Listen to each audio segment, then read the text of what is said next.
In episode 4 of So Say We Travel the podcast, we will answer some questions from our friends and followers about different things that we've experienced on our journey so far. Including our favorite podcasts, how we plan to make money on the road, the kids, BSG references, and much more. And finally, we'll begin our reviews of the Battlestar Galactica episodes, starting with the miniseries Chapter 1. Welcome aboard to So Say We Travel.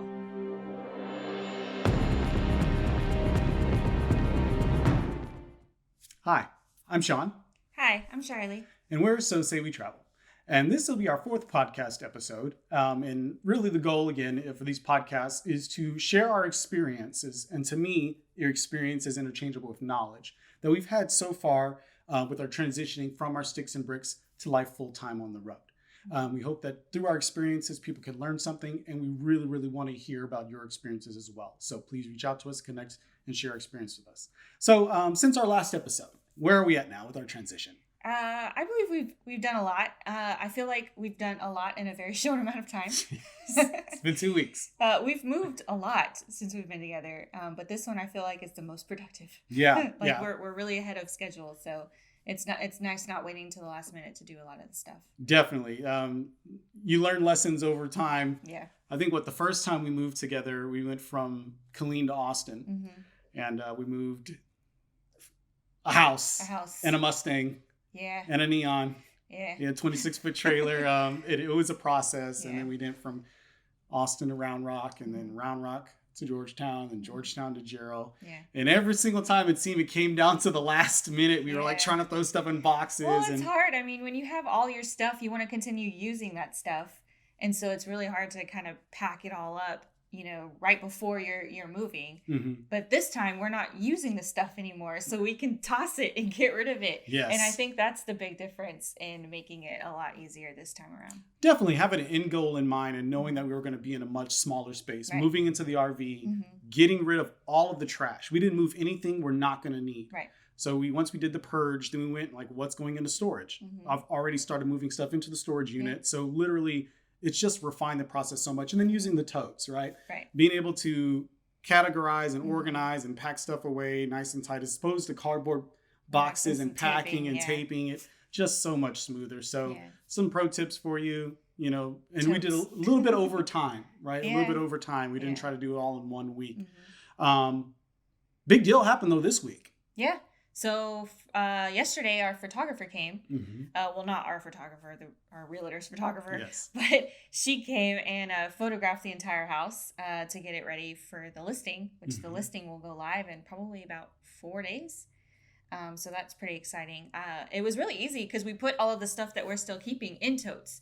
That way when the photographer came, all I did was move the totes from one room to the other. I actually had her photograph the living room, the upstairs living room first.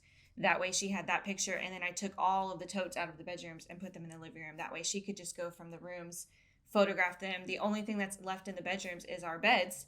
So there's something interesting with that too, though. Right, yeah. So we were going to take them out because we figured, have a photo of the entire room. But she actually said to keep the mattresses in the room when she took the photographs because it made perspective. Scale. So, scale. Yeah. So when people look at the picture, they can tell, how big the room actually is with something in it. So I thought that was interesting. Very, very cool. And I think what's really helped us this time when we're moving, again, we got rid of a lot of stuff, but we had little landmarks. We knew this weekend we were going to throw everything away. We knew this weekend we were going to get the storage unit and start putting stuff in there. We knew this weekend we had to have literally the rooms look empty. Right. So instead of trying to do the whole move all in one weekend, with these kind of shorter deadlines, it's really helped. We're older, more mature now. That's really what it comes down to. I think it's experience, actually. So we were way more disciplined with the process, and it feels like it's going so much smoother. Because we actually have, we're older, so we have more stuff. Definitely more this stuff. time. Yeah. We've moved multiple times with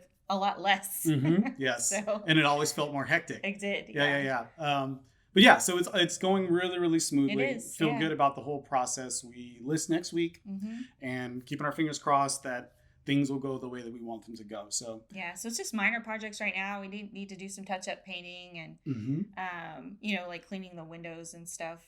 Just really minor stuff, but it's pretty much done. Yeah, the house is in really good condition when we moved into it, and we've been you know, pretty good again. That's something you learn over time. When we tried to sell our last house in Georgetown, we were young. It was our first home. Yeah. We did some things to the home. We, just were irresponsible, like we thought we'd be there forever. So we were like, it doesn't matter what we do to it. Right. We're not going to want to resell this. And then, For 3 years. Yeah. We were there for 3 years. And so then it comes time to sell it. We're like, oh my God, I wish I hadn't done that mural on the wall, so the knowing that and going into this home and realizing it's investment and you never know what's going to happen down the road, and taking care of it and maintaining it as much as possible, and so I feel it's in really good condition and we really don't have too much to do to touch it up and get it ready to sell. So. Yeah. And I mean, we haven't lived here very long either. Oh, We've only lived here 2 years. 2 years, yes. So there's not a lot there's you can not do too to much, a house in 2 years. You can't destroy too much in 2 years. Yeah.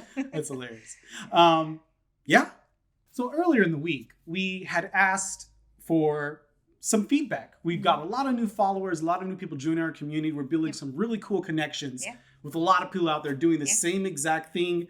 Been on the road for years, selling their house right now, 1 week into this journey. So it's really, really cool. We're establishing community. So we reached out with the Instagram post asking for y'all to ask us questions, get to know us a little better so we can start fostering and building those relationships with other people on the road. And fortunately, we've got a lot of questions from a bunch of different places, actually. Very interesting, and about a bunch of different things. So one of the first ones that we thought was really cool to answer, the fact that we're recording a podcast, right? And they asked us this question. So they asked us, what podcast do we listen to? Yes. Like, what do we listen to in our spare time? Yeah. So. and it's going to be quite telling. It's kind of obvious, but I'll let you go first. Okay. So one of the ones I really like is RV Miles. That one's pretty popular, so I'm sure a lot of you have heard about that one. RV Miles, I love the couple. I love listening to them, and they actually have other ones too. So they have a See America one where they talk about different attractions around the country that they visited, and they go in depth about them. Those ones are really short. And they have some other ones too. I think there's a national park one that they do, and they quickly talk about the national parks. But the RV Miles one, he talks about new stuff that's going on in the RV community, new tech and stuff that's out. So that's really interesting because we're actually trying to figure out what to do for internet right now. So he's really good about kind of reviewing that stuff. So I really like getting that information that way. And then they talk about where they're at, and their journey too. And so they talk about the different places. And so I really like that one because it's good for news and kind of what's new out there. Particularly for RV life. Right. And so when we were trying to buy all the stuff for the RV and filling it with stuff, that one was really good to listen to because they've reviewed a lot of products and stuff too. So I really like that one. And Jason, I believe his name is? Yes. Has a really just cool voice. He communicates information very, very well. Very pleasing voice to listen to. Yeah. Very enjoyable podcast. One of my favorite podcasts that I listen to, quite obvious, is Battlestar Galactica. It's came out, I want to say, right at the beginning last summer. So right when the pandemic and everything was kicking off. And it was done remotely, and it's Trisha Helfer. She plays Caprica 6 in the series, and she's partnered with another journalist. I'm not sure what the gentleman's name is, but he does a lot of sci-fi articles and journalism. He has a really cool voice, very engaging as well. But essentially, something I found really interesting is that a lot of people who are actors don't actually watch the TV shows that they're in. Oh, yeah. Yeah. And so the first time she was watching Trisha Helfer was watching Battlestar for the first time, and so she was like, hey, I should record a podcast when I go through watching it for the first time, So it's really cool hearing and getting those insights on behind the scenes things that you didn't even know or consider about the show, hearing the actor's perspective. They do go on a bit of tangents sometimes, and they don't really get through the episodes as much as I would like them to. But again, I really enjoy, because I watched the show 4 times. I really don't need to know what's happening in the show, right? I want to know all that other juice and stuff that I don't know. So it's really cool. There's other perspectives. They have Katie Sackhoff comes in as a guest. Bear McCree, the composer behind a lot of the music in Battlestar Galactica, he's a guest show on there. Hilo, his actor, I hate to mispronounce his name, so I'm not saying it. I'll put it up right here in the video. But yeah, they bring all the guests on. It's so cool to hear these kind of behind the scene things. And like I said, this was done last summer. So this is years after the years show. after it's going. Yeah. And awesome. it's really cool to see Battlestar when it was on really wasn't that big.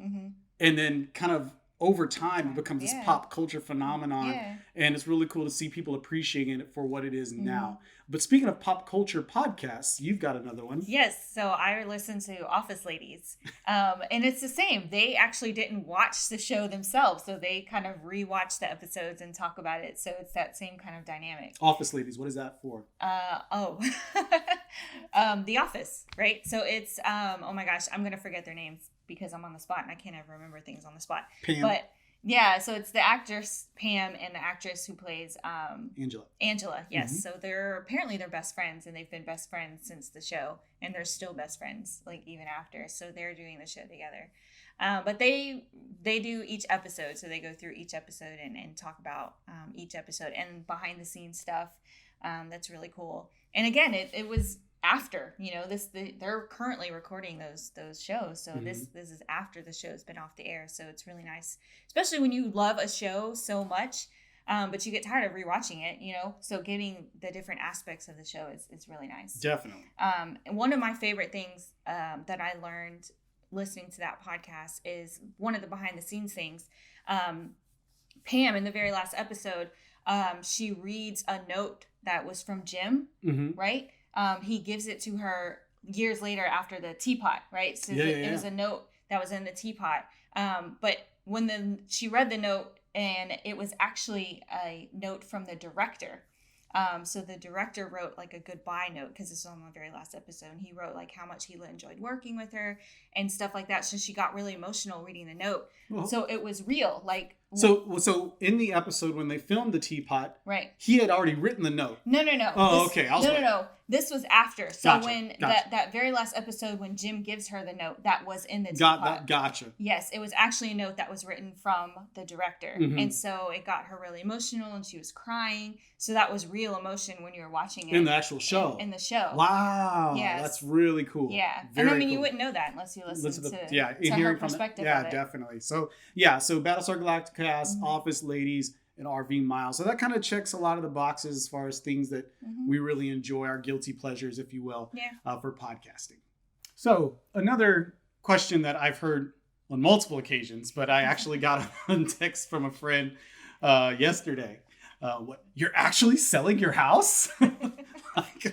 We've been doing this for about 2 months now in this process. I think it's like not as obvious, I guess, to people. I don't know what it is that people are not getting, but it's weird. Yeah, it's really bizarre. I'm getting it from my coworkers and stuff too. So yeah, like we're moving into an RV. I mean, what do you think we're going to pay for our house and the RV at the same time? No, I don't mean to be facetious at all. I understand completely that this shift could seem relatively sudden, to some people, and seem relatively, when you say something like, oh, I'm going to go back to college. Yeah. Like, these are things you ideally would like to do at some point. Like, I'm moving into RV and we're going to tour the country. That's something you would like to do at some point. But until you start taking steps towards it, it's not really a reality, even for you, let alone other people. I think it's hard for people to grasp the fact that we're not going to have a home base. Yeah.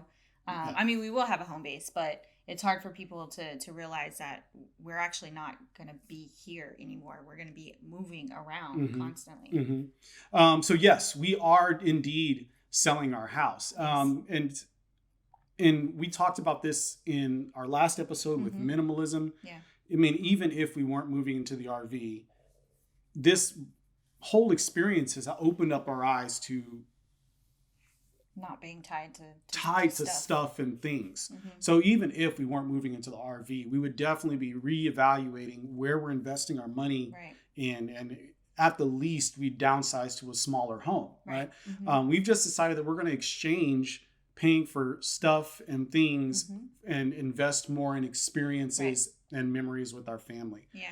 So that's really kind of, once you can get over that hurdle, you realize that the first step towards doing that is letting go of the largest expense that we have. Yeah, and I get that it's not easy for people to grasp that either. I mean, you're conditioned to think that you need to work hard your entire life to give you the things. And I know it, and it's fine if that's what people want to do, that's great. But I know some people they need that they need the big house and they need the stuff, you know, the really nice cars, and they just constantly need to upgrade everything in their life. And that's fine if that's what they want to do, but we're reevaluating that point, and we don't want to do that anymore.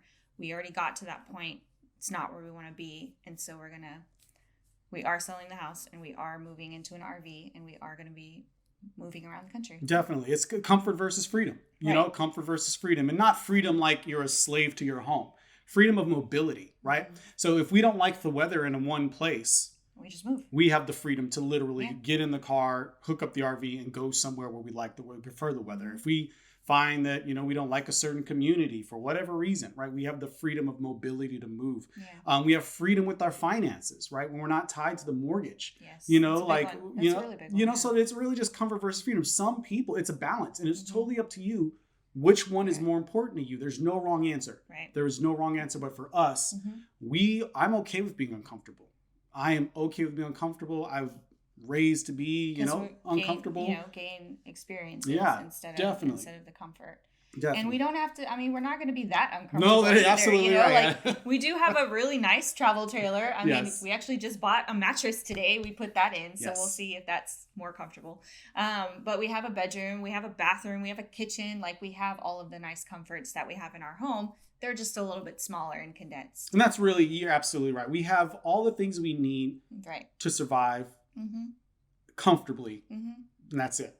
You know, and we're taking all the money that we're paying for this extra square footage in this large home and going to put that instead towards being able to travel and experience and things have experience with our in life. kids, go places, you know, see things. Versus, you know, the biggest thing is because being in the house and being with the mortgage doesn't give us the freedom to do much traveling. To do very many vacations. You know, like for me, for my job, I can only take like one long vacation a year. So this just gives us the freedom to be able to do different things with our life. Yeah. So definitely we are selling the house. We're choosing that freedom of mobility over comfort in some aspects. And then that's perfectly fine with us. If you're on the other side of that, you know, live vicariously through us. So another question that we've been asked from a few people is, what do we plan to do for money? What about our jobs? What's the next step there? So for me, fortunately, I went to my bosses and asked them if it would be possible for me to do some remote work instead. And I've been at my job for 6 years now. So I have a good relationship with them. And so fortunately, we worked out something to where I can do remote work with them, and so I'll be able to still work. I won't be working as many hours, but I won't need to work as many hours because we will not have the same expenses that we have now. So I can actually go down to part-time. And another reason that I want to do that is obviously because I'll be homeschooling the kids, so I can't really work full-time anymore. But I have that opportunity with them to still work and to homeschool the kids and still provide some income. Well, I mean, we can't talk about your job without talking about how amazing the people that you work for. They're phenomenal people, and you were loyal to them, and they were loyal to you. When I started working there, I mean, it's a small business. It's a small optometry office. And so when I started working there, they'd only been open for about 5 years. So I've watched them grow, and I've grown with them, and I've helped them grow the practice and made it kind of what it is. And so they're really amazing to work with. I really thought that I would work for them for the rest of my life, honestly, until that, we started thinking about this. So I'm just really fortunate that they are allowing me to do it this way. We're very grateful and really glad that it worked out. You're invested in them and they're invested in you. And that's really, really good to see. Right. This is going to be the hardest part. Really, it is. I think both of us have found jobs that help us realize our purpose. Who we are meant to be. I'm an art teacher. I'm an educator. I got into this to mentor young people because my art teacher when I was in high school gave that to me. A great mentor, someone that I could come in and just vent to, but also encouraged me to create, to be my best self. Gave me a hard time all the time. Doc, hey, I love you, Doc. I miss you. If you ever hear this, just thank you so much. But I wanted to give that to someone else. And even my time in the Marines, it was great and it was meaningful. even my time at the Olive Garden. I loved that job and the money was ridiculous, Yeah, right? it was. But then when you get into your job that you are meant to do, Mm-hmm. right, it hits a totally different Yeah, way. it really And is. and the one thing that we've really been getting into is how do we make money on the road? And you're thinking about, I got to get certified in jobs or get trained in a job that I can do remotely. Mm-hmm. And we were listening to a podcast, the RV I entrepreneurs think that was it. Yeah. once. And then the lady worked apparently in CEO corporate America, and she pulled out. Mm-hmm. She pulled the plug, and Yeah. she realized that it wasn't about starting over and retraining. It was about repackaging and rebranding the skill set that you already have. Yeah. So again, fortunately, we're transitioning remotely with Charlie's job, and she's able to continue with the skill set that she has, helping people, helping patients, helping this practice and this business that she's invested in with. And I'm very fortunate to have found an online homeschooling company where I can teach kids art remotely. Mm-hmm. So I'm still able to help students, help learners grow and communicate their voice and their passion Mm-hmm. and their talent and their proficiency, and do that remotely. It's not nowhere near as much money as being a public school art teacher. But again, where our expenses are being significantly cut down with going on the road. So that will work just fine with us. Mm-hmm. I get to determine my own schedule. I get the freedom, with that freedom of mobility, free with my time. So yeah, there are companies out there, and I'll probably definitely once I get more settled in, because I'm still 9 to 5ing at public school, so I haven't been able to fully jump into this new job. Yeah. But once I kind of get in there and get settled, I'll definitely probably make some podcasts or blog posts about the particular job that I'm doing, how it works. So anyone else is interested in pursuing that, definitely kind of give them the roadmap to get into that. Yeah. So yeah, it's definitely possible. And it's all about doing your research. One thing that we've kind of noticed is that Charlie in particular is on social media groups, and she's hearing about people that are taking this step into moving full-time into the RVs, and they're asking questions that you should figure after out the before fact. making the leap. After the fact, in my opinion. Yeah. Like everybody's journey is different, Right. but for me, I was like, well, I need to know. I need to have some assurances. Yeah. Like we didn't even really make moves until I had already secured employment with this new company, know, and had a plan for how we were going to transition, and doing research on how to make money, things like that. So whatever, float your boat, you do you, but like that was really important for us. For having we knew where our source of income was going to be. We've determined our budget already. We calculated where our expenses are going to be on the road, and making sure that we have jobs and employment to support that. Yeah, and I think remote work is a lot more common these days, especially with 2020 and everything kind of shut down. I feel like remote work is a lot easier to find than it was before. So I mean, there's plenty of opportunities out there. For remote work and finding those types of work and making this lifestyle what it is, or easier to do this lifestyle because those remote opportunities are out there and available. Most definitely. So you mentioned the fact that you were switching to part-time, going on the road, and that gave you a lot more liberty with your time, right? And with that time, you would be homeschooling Maddie. We have lots of reasons for why we want to homeschool our child. We'll probably do a whole separate episode on that. Just for us, taking that path and individualizing the education is the biggest reason. Certainly. Just helping her grow to her potential, and kind of molding her education around her versus being in a classroom where they have multiple kids. So I think that's the biggest one. That's the main reason. Being a public school teacher, for as long as I have, there's just certain conditions that the public school system results in. It's just the nature of having so many diverse learners in one room. Right. There's only so specialized the education that is being delivered can be. There are phenomenal teachers out there that specialize and individualize every single day. More power to them. That is awesome. Keep doing what you can. Keep this is nothing against the public schools, Not nothing against teachers or anything like that. Not at all. We just really think it'd be very cool to, if you were learning about a certain part of history, during the Revolutionary War, to actually go to the Northeast, and visit the battlegrounds and the museums and teach history that way. Certainly. And then she loves animals, so we're thinking, helping her focus her learning on, agriculture, Horses, econ studies, yeah. things like that. Just really individualizing the educational experience and homeschooling for Madeline will really, really, I think, be great for her. Yeah, I think so. But we do have a teenager. Yes, we do. And this was... It was a kind of a compromise that we made with her. So she's in 8th grade right now, so she'll be starting high school next year. She did want to do a year of high school before going out on the road. So it was kind of a compromise for us to have her do that year of high school before we actually started traveling. Yes. And that was really important to her. So we definitely decided to make that happen for her. So next year, she's going to be still in high school and still going to high school and stuff like that. So we won't really be traveling that much until next year. But yeah, no, we kind of gave her some perks about this life, right? Like we did, yeah. she'll do her freshman year in high school. But after that, she will definitely homeschool. So it's a little too late to really specialize her education, as much as we can, as much as we're going to do for our young one. But really, if she dedicates herself, she can graduate a year early. She can, because she's one of those. She has a late birthday, so she would be 18 her entire senior year. And so if she worked really hard, she could finish everything that she had to in 2 years instead of 3. So that was a big selling point for her as well. Well, we had to do a little bit more than that. We did. Yeah, she again specializing, individualizing that learning. Like she said in your watch her intro video on our YouTube channel. She wants to learn how to surf.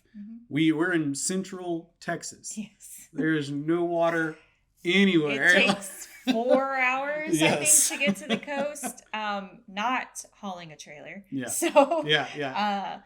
So yeah. So we kind of incentivized her with that too. So we'll spend a significant amount of time to the water a lot more than we are now. Yeah. That's to surf. Certainly. So we're gonna hopefully spend a good bit amount of time near the coast, letting her kind of learn to surf, get that experience, and pursue that path of her life. Yeah. But we also and again, you can't really learn to surf in a week, right? Taking a vacation to the beach, you can't learn to surf in a week. Yes. So we can spend longer amounts of time at the beach so she can learn how to surf. We did a lot of negotiating. We did. Also, but that's expected with a teenager. She's lived this life her entire life, and she doesn't really know anything different. So we have to kind of put those feelers out there. Yeah. And let her know that she could live a different lifestyle if she wanted to. Definitely. We had to address some fears and concerns, but on the same token, like let her know and give her some insight and exposure and perspective that she didn't even consider. Right. And so I think we've come to a really good place where I think so. Yeah. It's not like it's going to be hard for us to leave our job and our friends, and she's going to be hard for her to leave. It's going to be really hard for her. Yeah, but I think when we get out there, I have a feeling that we're all going to be better off for it. I think so, and I hope that she feels the same way too. Certainly, as we're planning on actually doing some remodeling in the RV, converting some space to let her have her own space, give her own big area. Yeah. And then one thing that we told her is that if you ever get tired of us, the world will literally be your backyard. Just get out there and go. Just go walk around, do something outside, explore a canyon, explore a river, a creek, or something. So hopefully that'll pay off. And for what we can tell, she's pretty excited about it. Hopefully. So one of the questions that we got on the Instagram page, which I thought was really awesome because it's actually the first time anybody's made a reference to it, but somebody asked is our name a Battlestar Galactica reference. So I was so excited because we haven't had any interactions from people yet. No one's getting it. Nobody. I mean, it's not that popular of a show. So somebody asked that, and I was like, "Oh my gosh, yes, it is." And so we went into a little back and forth messaging how her and her husband. Her husband has watched the show before, but she's watching it with him, and she actually posted a picture on her Instagram of a tank top that she had worn backwards. And it's just like they wear in the Battlestar Galactica show. And so she was like, I put this on my Instagram and nobody got the reference. And I was like, I get that reference. Yes. So that was fun. I remember we were driving when we first put the decal. Oh, yeah. The So We All decal on the back of the truck. And we were going somewhere and I saw the BSG logo on this guy's truck. Yeah. And I was like, I'm pulling around on the side of him, and we get up on the side of him, and he's just like looking. I was like, "Can I help you?" And then he's like, "Dude," I'm like, "I love your sticker," and he's like, "Thanks." And then we passed him, and then he sees it. And I watch in the rear view. He's like, "Oh yeah." So we're out there. There's Battlestar people out there. Yeah. But no, like this is nothing new though. So Say We Travel was your brainchild. Definitely give you kudos for that. It just So Say We All is kind of this edifying, unifying thing they say all through the show. So say we all. We are all in accord. We are all together, one unit moving. It was very, very great. And it was kind of the essence of family, the essence of mission, the essence of purpose. I'm definitely feeling that for us. And Charlie just kind of, when she said it, she goes, how about so say we travel? Yeah. It has so many implications. You know? I can't even remember how it really came to me. I just was trying to think of something. We wanted our brand name to be something with Battlestar Galactica. So it just kind of came to me, really. Yeah. And it flows. It rolls off the tongue really, really well. It has some, so say we travel. Say we travel. You know, and there's a conversation that comes. It's the opener for a story. It's the unifying message. So say we travel. We're going to do this. We're unified as a family, purpose, mission. Yeah. We're unified with y'all out there on the road too. Yes. We're doing this together, road warriors. But no, like that's one. And then we have, the boys, Hilo, Apollo, like. And we've had, we named them, those names when we got them. So yeah, it's 5 years ago. 5 years ago. 6 years ago. Yeah, Hilo is 5. He just turned 5. So. And then, so when we got the Galactica, right? It's the Starcraft, super light, 26 BH1. Yeah, so it was the Starcraft, and I was just like, well, we got to name it. Like, what famous spaceships? We didn't even plan that, though, honestly. Like, when we picked it out, it just happened to be a Starcraft. Yes. So if you haven't listened to our first episode about how we ended up in the Starcraft, in the Galactica, go back and listen to that, too. It was a really interesting story. A lot of serendipity took place. Yeah. So we ended up in this rig, this Starcraft. And we're like, well, we need a name for it. It has to have a spaceship and I don't think it wasn't immediately Battlestar, Galactica. Like, we tossed around a bunch of different names before we decided on referencing it to Battlestar Galactica. Yep. And it just one thing after another, And it's so cool to just have the references and be a fan of the show. And we call the truck Colonial One because it transports us to and from the Galactica. Like, it's kind of interchanging that language and it kind of being integrated in our lives. It's really, really fun. And it was really, really cool to have someone actually get the reference. It was, yes. It was really exciting. Yeah. So stay tuned because we'll be making a lot more references all through our Instagram. A lot of content that we're going to be putting out. It's going to be heavily laden with Battlestar Galactica, memorabilia, imagery, things like that. So if you're into that, stick around. Yes. More is coming. So now, it's that time of the show where we talk about some Battlestar Galactica, and we have finally, as promised, got into doing reviews of the individual episodes. And we'll try to do one episode per podcast episode. So for now, we're doing podcasts every 2 weeks. But at some point, when we don't do our full-time jobs anymore, these will be coming out more often. So you don't have to wait a month to hear about 2 episodes of the show. But yeah, the whole show as a whole has 78 episodes. There's 4 seasons, about 4.5 seasons. If you count the Blood and Chrome, the Razor movie, the miniseries altogether, there's about 4.5 seasons. Originally, the first episode, the miniseries chapter 1, the first half, it aired in December 8th in 2003. It came on for 1.5 hours on December 8th, and then the chapter 2 aired on December 9th. We're going to talk about chapter 2 in our next episode, the second part of the miniseries intro. But for this episode, we're just going to talk about chapter 1.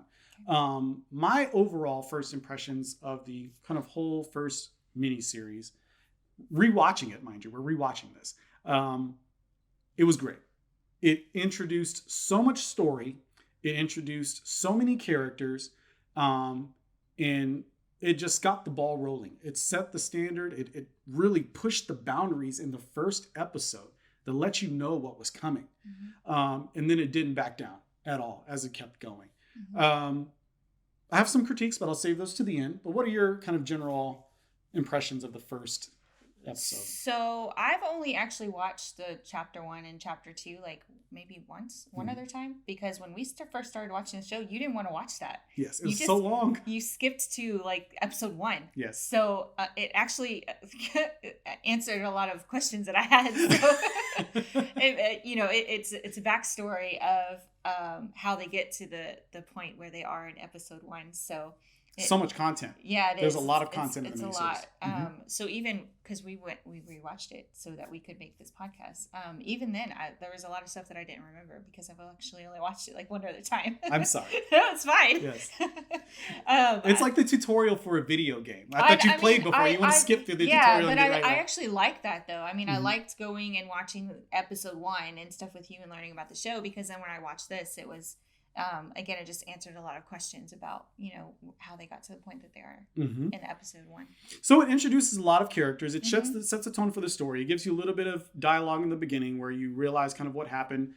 Man makes machine, machine becomes self-aware. We know that trope in so many different sci-fi things. And then machines revolt. Right. They have this huge war. Mm-hmm. And then they come to an armistice. Mm-hmm. So the machines are enlightened enough to realize that peace is the way. Yeah.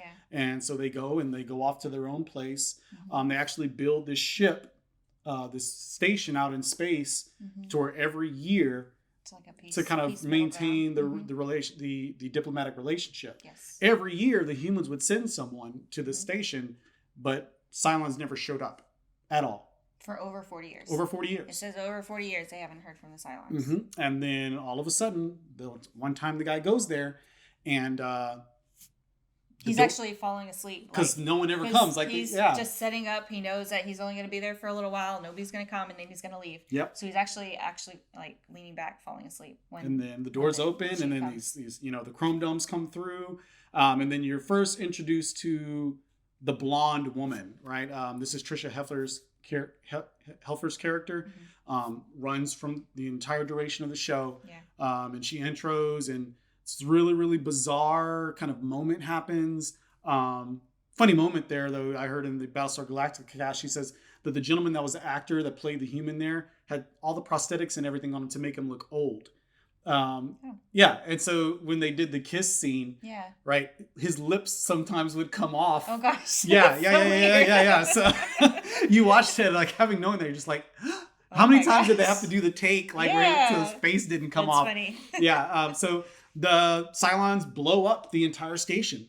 They that's when you know something's coming. You see the base star over the top. They blow up the station with the chrome domes and the blonde woman on there. Yeah. Right. So then intro Galactica. The camera goes through, passes an asteroid, these real tribal drums, and you start seeing the Galactica, and Admiral Adama's walking through, and he's tapping into all these individual characters. You're realizing he's kind of the glue, the Galacta's the glue that ties all these stories together.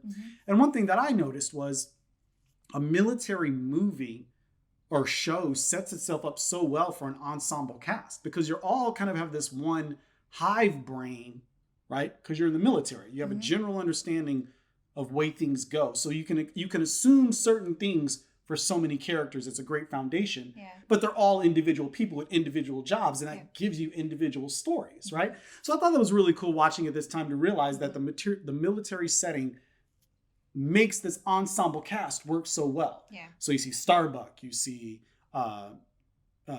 Duala, you see Colonel Ty. He's the first time you see him, he's hungover. So actually, when I first started watching the show and we started watching the episodes, I thought that the chapter 1 and chapter 2 were actually made after, like to give that backstory. I actually didn't know that they were before. Certainly. So it was really good, because when I started watching, the very first episode, and that's where I started. So it kind of gave the backstory for all the characters, and they really did it uniquely, where they touched base with each individual character throughout that miniseries to give everybody the backstory. Certainly. But I already knew the stories of these people because I had already watched these episodes. So I felt like I was getting the backstory, but it actually didn't air like that. Yeah, so it didn't. Yeah, so the first 2 episodes aired, again, December 8th and 9th, 2003. Yeah. And then the actual series, this episode 1 didn't start until a year later. Didn't start airing. So it was a great pilot. Yeah. It set the tone. No moment was wasted. Every bit of information you got was important. It kept you going, kept you tied in.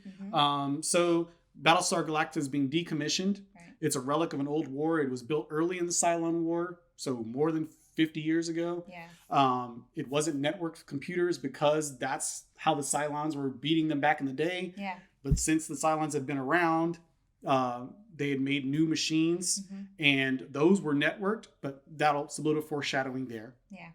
Yeah, so you get a little bit of information kind of indirectly, and it's really cool how the PR rep for Galactica is talking to other people during these tourists, during its decommissioning ceremony, telling you kind of the backstory of Galactica. Yeah. It's so seamless. Yeah. You get so much information so smoothly, and then unfortunately you get an intro to all different characters, including you see the blonde woman again on Caprica with Gaius Baltar. Gaius Baltar. Yes. And one of my least favorite characters. Yeah. There's so much in the first chapter is so rich.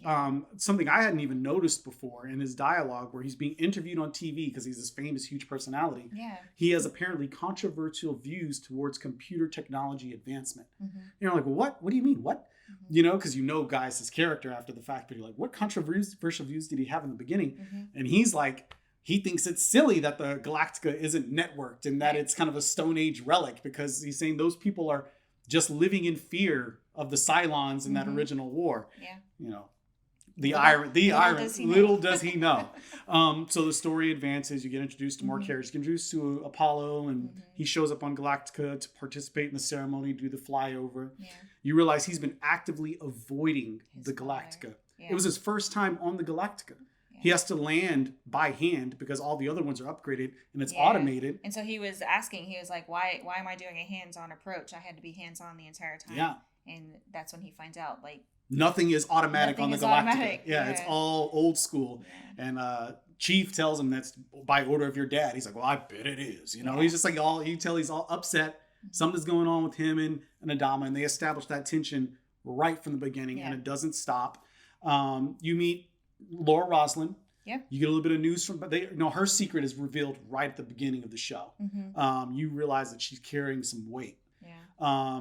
She has an interaction with Adama. She goes to the Galactica for the decommissioning ceremony as the political rep.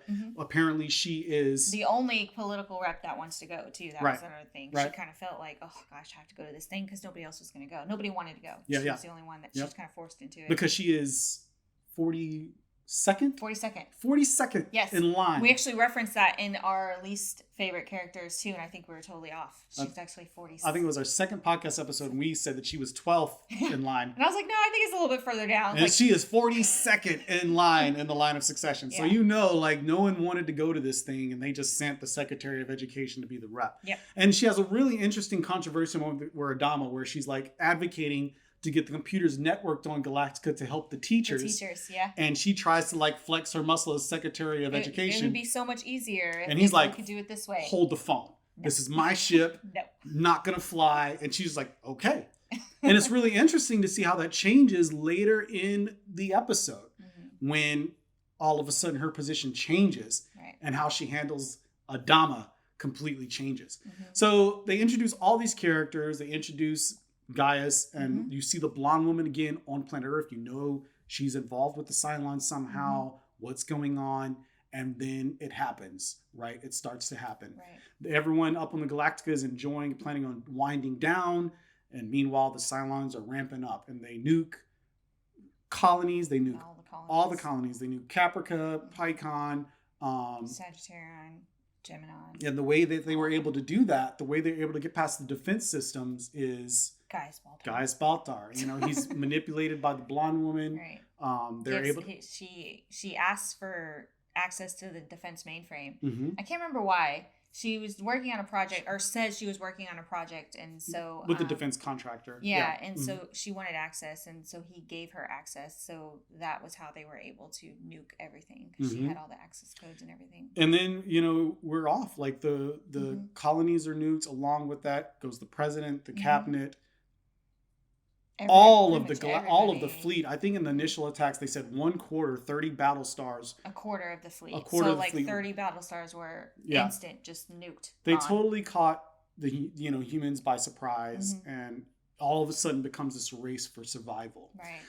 Galactica though, knowing Adama, even though they were winding down, he probably had his pilots training literally the day before. Right. Because when he says it's time to go, they go. Yeah. They start, they're all, they're condition 1 in a matter of minutes. Yeah. The alert goes off. Ty shows up. Of course, he's all drunk. I want to talk about this so much more, but there's only so much time that we can talk about this episode. But please watch it. There's so much nuance, so much content in there. It's so rich. I actually like the way that I watched it though. If you don't want to watch the miniseries first, I think it's okay to do it the way that I did it. Again, because I really liked going back and watching and getting that backstory. So if you start at episode 1 and skip the miniseries until later, I think that's okay. Yeah. So the news gets out. The colonies are nuked. Galactica is the only galactic Battlestar left. Then Adama realizes he's the senior ranking officer. He takes command of the fleet. Yeah, so they make plans to go to this other space station, Ragnar, to pick up bullets so they can get into the fight. The warheads are there. They want to go get the warheads. Yeah, because the Galactica was being decommissioned. Like they had disarmed it, taken all the weapons away. Everything was off of it. Yeah, so you realize that the way that they were not only able to shut down the defense system, but they were able to get access to all of the military computers. So the Cylons had a virus where they could shut down the fighters. So all the new Vipers were shut down. Right. Instantly. But all of the old ones that were in the museum on Galactica, Starbuck hops in one of those and gets out there and rocks and rolls, and you realize that the older technology saves the people on the Galactica. It saves the pilots of Galactica, gives them a fighting chance. So they're able to get away. Yeah. So they get away. And then again, the president realizes everyone in the cabinet's been wiped out. And so she becomes president. She gets sworn in. The Secretary of Education suddenly becomes president of the surviving colonies. Yeah. And then she gets into an argument with Adama. Adama's like, we need to fight. I need Apollo, because Apollo's with her on the ship. I need him to come back. You come here. We got to go and get in this fight. And she's like, no, we need to rescue the survivors. And you see the first big conflict between the president and Admiral Adama, the military leader. And she doesn't back down this time because she's in power. She's got the power now. Yeah. So when she's secretary, she backed down. When she's president, she does not. Yeah. And so that's how it ends, with this really big explosion, Apollo and Colonial One. And that's how the chapter 1 ends. That's where they break it. So the chapter 1, again, so much content. It gets you right in, gives you enough information to be invested in the characters, this ensemble cast, great acting, great story, gets the ball rolling. Though I imagine watching this December 8th in 2003, you're like, what? Yeah. And then have to wait until the next day. You couldn't just binge this stuff, have to wait until the next day to see the rest of the second part of the miniseries. Yeah. Some criticisms I have, though. Edward James Olmos and Mary McDonald, the only 2 seasoned actors in the show. They were great. They brought it. But you could see the novice actors, Jamie Barber, who plays Apollo, and Kara Thrace, Katie Sackhoff, who plays her. They do a little bit of overacting. They're kind of trying real hard. But in their defense, they're next to Edward James Olmos. You have Jamie Barber in this scene with Edward James Olmos and Katie Sackhoff, in this scene with Michael Hogan. And, it was just, they're trying to bring it. But you could tell as this episode went on, they settled in, became more nuanced and really good. But there were some moments of overacting in there.